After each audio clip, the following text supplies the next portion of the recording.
ناظرین، بھارت کی پاکستان کے خلاف سازشیں بڑے عرصے سے چلتی آ رہی ہیں اور ہم ان سازشوں کا بخوبی سامنا بھی کر رہے ہیں، منہ توڑ جواب بھی دے رہے ہیں۔ جب سرحدی کشیدگی بڑھی بھارت کی چین کے ساتھ، تو اسرائیل کی انوالومنٹ زیادہ ہو گئی بھارت میں۔ اب بھارت اسرائیل کے ساتھ مل کر کوئی گھناؤنی منصوبہ بندی کر رہا ہے، اس کے نقصانات کیسے ہو سکتے ہیں اور وہ بھارت کو کس طریقے سے ہیلپ فل ثابت ہو سکتا ہے، اور بھارت اس سے پوری دنیا میں کس طریقے سے آیا ہو سکتا ہے، اسی پر بات کریں گے رانا عظیم صاحب سے۔ رانا صاحب، عام حالات میں بھارت کے اسرائیل کے ساتھ تعلقات کس حد تک تھے، اور یہ اب سرحدی کشیدگی کے دوران یہ کس حد تک بڑھ چکے ہیں، اور لداخ اور کشمیر میں کس طرح کی منصوبہ بندی کرنے جا رہے ہیں؟ دیکھیں یاسر، میرے پاس اطلاع ہے کہ باقاعدہ ایئر ڈیفنس سسٹم جو ہے، یہ اسرائیل کا ایئر ڈیفنس سسٹم جو ہے لداخ میں اور مقبوضہ کشمیر میں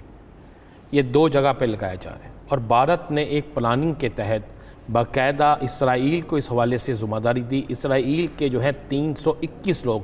321 افراد جو ہیں، یہ باقاعدہ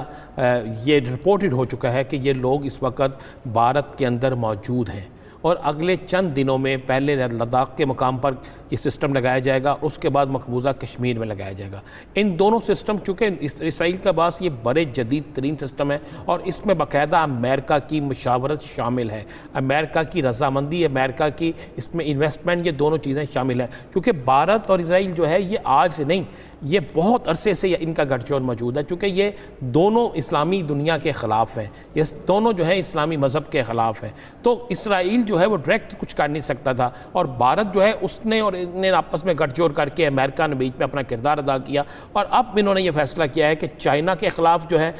اپنی حکمت عملی کو بنانے کے لیے اسرائیل کی ایک ٹیم جو ہے لداخ کے کسی ایک مقام پر باقاعدہ اس سسٹم کو نصب کرے گی۔ آپ کو خطے میں آنے والے دنوں میں کشیدگی مزید بڑھتی دکھائی دے؟ میں آپ کو بالکل بڑھے گی بھی اور بڑی تیزی سے جائے گی۔ ہم نے یہ بھی ایک فوٹیج دکھائی تھی، ہماری سکرین پہ چل رہی ہے، اس فوٹیج میں آپ کو نظر آئے گا کہ اس فوٹیج میں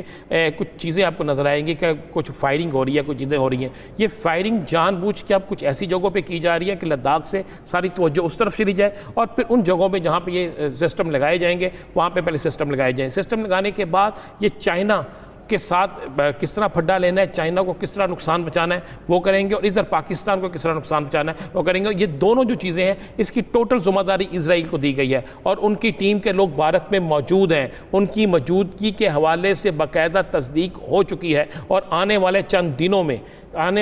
دنوں میں آپ دیکھیں گے کہ یہ ایک خوفناک سا جو کوئی کام ہے، یہ خوفناک سا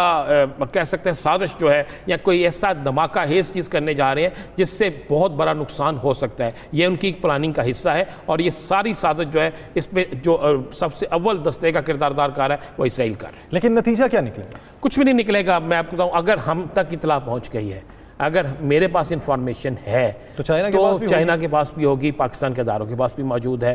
وہ لوگ کہاں ٹھہرے ہوئے ہیں، انہوں نے کون سا سسٹم لائے ہیں، سسٹم کس جگہ پہ لگے گا۔ کل ہم باقاعدہ اپنے پروگرام میں ایک ان کے بھارتی جو فوجی ہیں جس کو لداخ میں رہتے ہیں اس کی گفتگو بھی سنا دیں گے۔ اگر آپ کہیں گے تو کل ہم اپنے پروگرام میں وہ فوجی بھی دکھا دیں گے جو سامان لے کر جا رہے ہیں، تاکہ ان کی ساری چیزیں بالکل عیاں ہو جائیں، اور ان کے جو پلاننگ جو پروگرام ہے وہ بھی انشاءاللہ فلاپ ہو جائے گا، چونکہ بھارت اسرائیل یہ گٹھ جوڑ ہے، امریکہ اس میں جو ہے ان کو اوپر جس سے کہتے ہیں نا بڑے کا رول ادا کرنا وہ کر رہا ہے، اور یہ ساری ایک سازش ہے چائنا اور پاکستان کے خلاف، اور چائنا اور پاکستان کے خلاف اس سازش کو انشاءاللہ چند دنوں میں یہ ناکام ہو ہی جانی ہے۔ لیکن تباہ ہو چکی ہے، اپوزیشن خلاف ہو چکی ہے، عوام بھی حکومت کے در پہ آ چکی ہے، اور حکومت ہے کہ جنگی جن اس کے سر پر سوار ہے، اسرائیل کے ساتھ مل کر ایسی گھناؤنی منصوبہ بندی کر رہا ہے، تخریب کاری کر رہا ہے۔ خطے میں امن کا سب سے بڑا دشمن کون ہے، یہ عوام کو جانا چاہیے، اور یہ بین الاقوامی قوتوں کو اس کا ادراک ہو جانا چاہیے۔